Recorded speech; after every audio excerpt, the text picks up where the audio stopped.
Thank you, Corvi, for giving me this opportunity. I begin my experience with Hani Babu. Actually, Hani Babu, I was very closely associated with him. I began my job in Delhi University in 2008, and when I joined Delhi University, I met him after 2-3 months, and there was no organization for the cause of other backward classes. And when I met Hani for the first time, I was impressed by his selfless demeanor. He was really a very cool person, very calm, quiet, and committed to the cause of the marginalized. Okay, so Hani was the person. He came directly from IFLU. IFLU was earlier CIFL, so he came from there, and he had that zeal, he had that sensitivity also to fight for the cause of the backward classes, and he was a person who always talked about the unity of the Dalits and OBCs and the tribals. Actually, the people here in Delhi University used to know him as a Dalit activist more than as a OBC activist.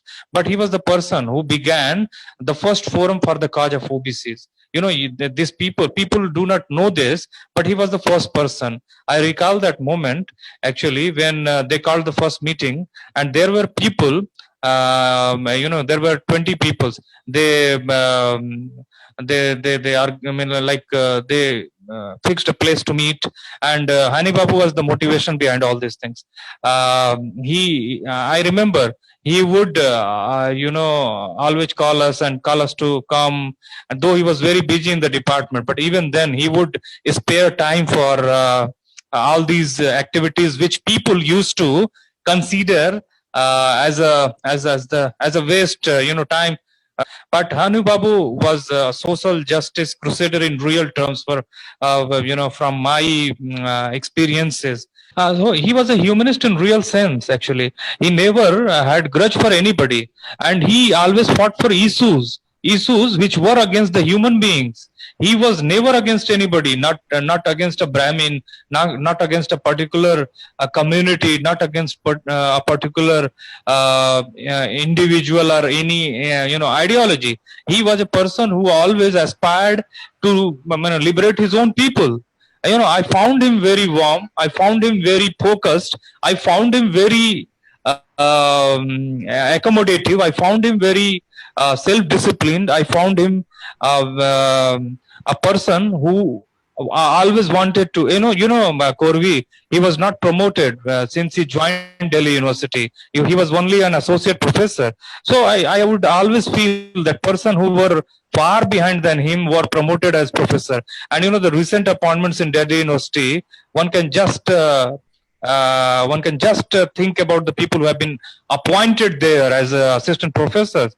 Such a pitiable condition. And there have been people in that department in Delhi University who have been teaching about post-colonialism and all these theories, but they never talk about, I read an article yesterday in Scroll, and that was very well articulated or written.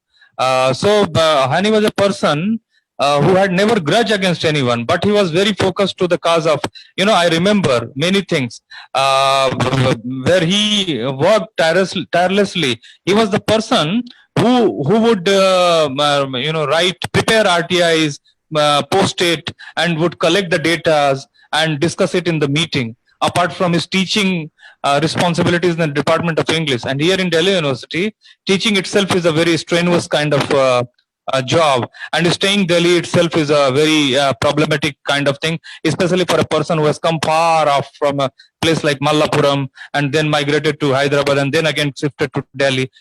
Staying itself is a very troublesome kind of thing. But he never mind about money.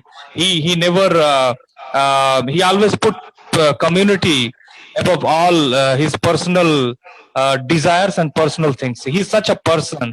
I was hearing to Parsarthi and Professor Madhav, but I got impressions from him. I have seen him working. He would not mind time.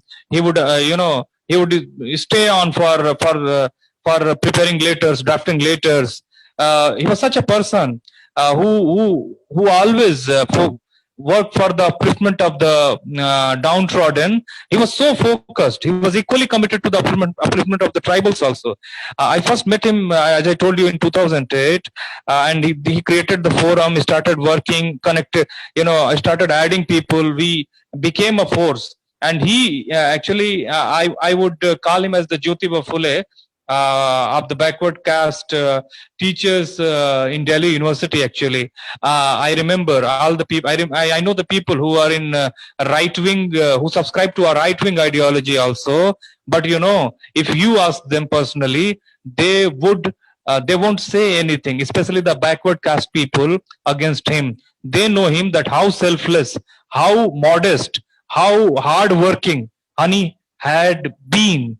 He has, he was, anyone can approve of his work, and the hard work he put in for raising the issues which were against the Dalits and the tribals.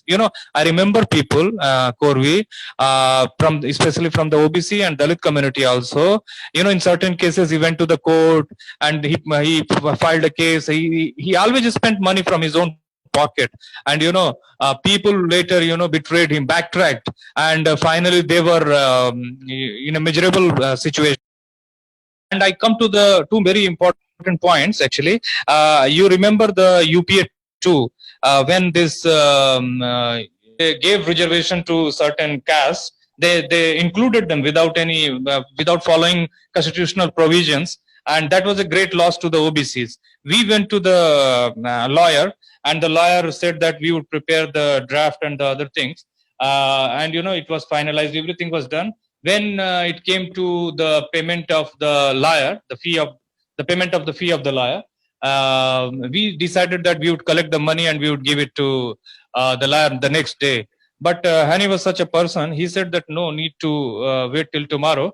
I can pay it from my own pocket. He paid 1.5 lakhs rupees from his own pocket, and he came from a very modest family. But he was such a good human being that you can't just ignore him. And I can never think of this fact that people blame him as a Naxal, as a person who subscribes to the Marxist ideology. He could subscribe to certain ideas from the Marxist ideology, but he basically was a person who always worked only for the upliftment of the poor and the downtrodden. I remember another one fact, Korvi, and I would complete it quickly. Last year in January 2019, Korvi, 1 minute. 2019, actually, the government said that this university would not be the unit for reservations. The departments would be for the unit for the reservations, like 13-point roster and 200-point roster. So we started an agitation in Delhi University on, I remember, 25th of January. And after that, OBC, SC, ST teachers collectively decided to go on for hunger strike. Hani would come every day. He would visit, he would suggest, and we continued our dharna for 1 month, 10 days. And finally, after 5th March, the government had to bow before us. And, they backtracked and they come forward with another, 200-point reservation rule. And, finally, we won. So Hani was a person, like he was always. Yeah, thank you so much, Sandeep Yadav, because, running out of time. Jennifer, Thank you all.